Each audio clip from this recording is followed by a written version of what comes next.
यह कहानी एक छोटे से गांव की है जहां एक साधारण किसान अपने परिवार के साथ रहता था। किसान का नाम रामू था।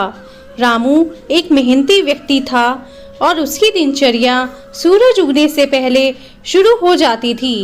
वह अपने खेतों में कड़ी मेहनत करता, पशुओं की देखभाल करता और अपने परिवार की ज़रूरतों को पूरा करने के लिए हर संभव कोशिश करता।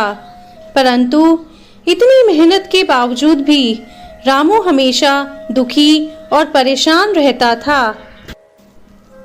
उसके पड़ोसी हमेशा उसे कहते, रामू, तुम इतना कष्ट क्यों उठाते हो?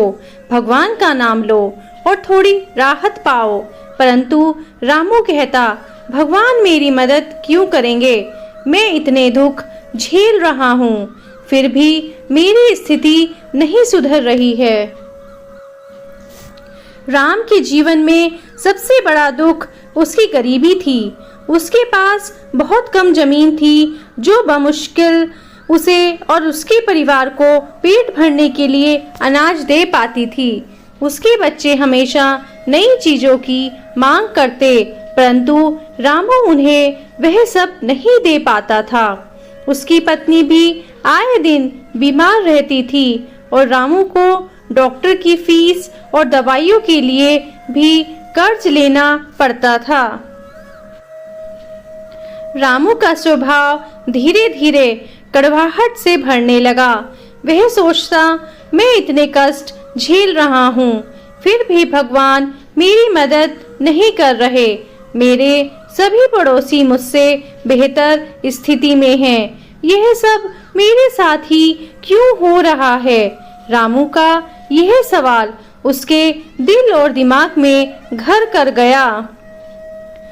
एक दिन जब रामू अपने खेत में बैठा था, एक वृद्ध साधु वहां से गुजरे।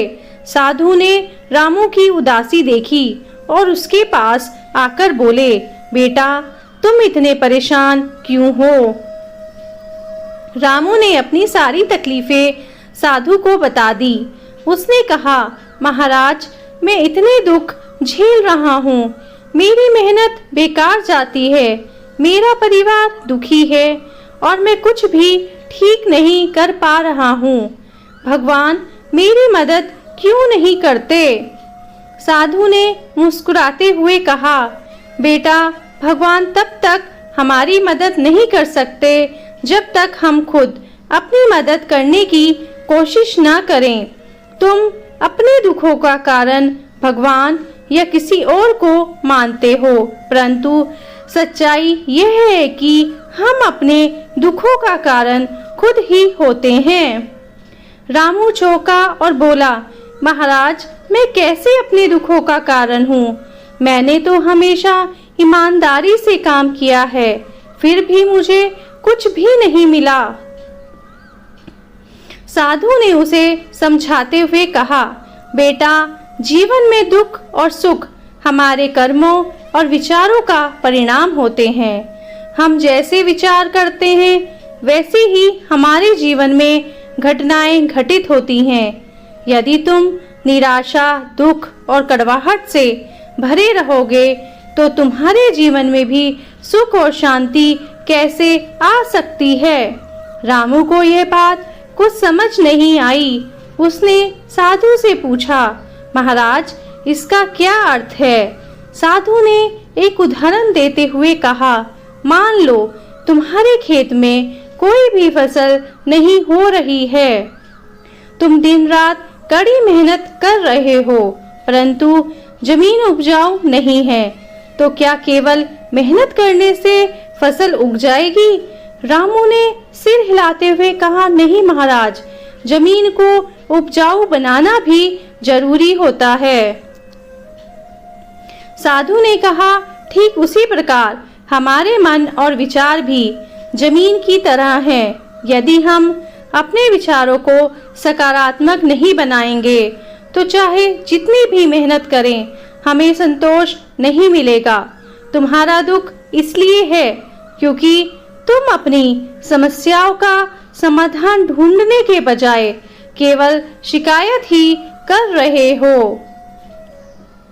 रामू ने सोचा और कहा, लेकिन महाराज, मेरे पास इतने कम संसाधन हैं, मैं और क्या कर सकता हूँ।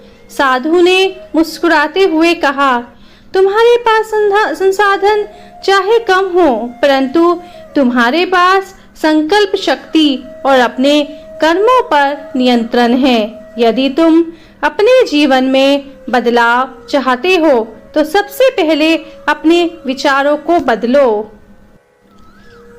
साधु ने रामू को कुछ समय ध्यान करने और अपने मन को शांत करने का सुझाव दिया। उन्होंने कहा, जब तुम अपने भीतर की शांति को महसूस करोगे तब तुम्हारे बाहरी जीवन में भी शांति और संतुलन आ जाएगा।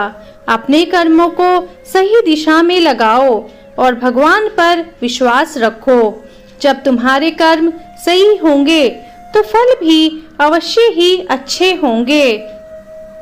रामू ने साधु की बातों पर गहराई से विचार किया। वह समझ गया कि उसकी कड़वाहट और नकारात्मकता ही उसके दुखों का मूल कारण है।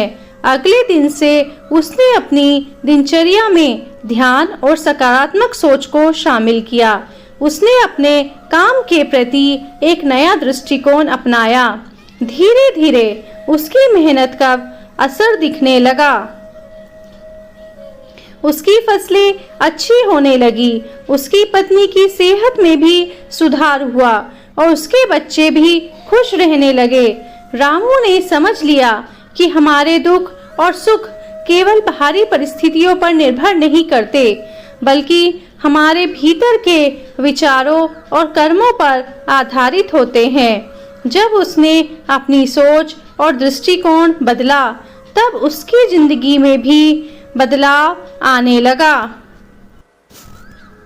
इस कहानी से यह शिक्षा मिलती है कि हम अपने दुखों का कारण खुद ही होते हैं। अगर हम अपने विचारों और कर्मों को सकारात्मक दिशा में लगाएं, तो हमें जीवन में सुख और संतोष प्राप्त हो सकता है। भगवान हमेशा हमारी मदद करते हैं, परंतु तब जब हम खुद भी अपनी मदद के लिए तैयार हों।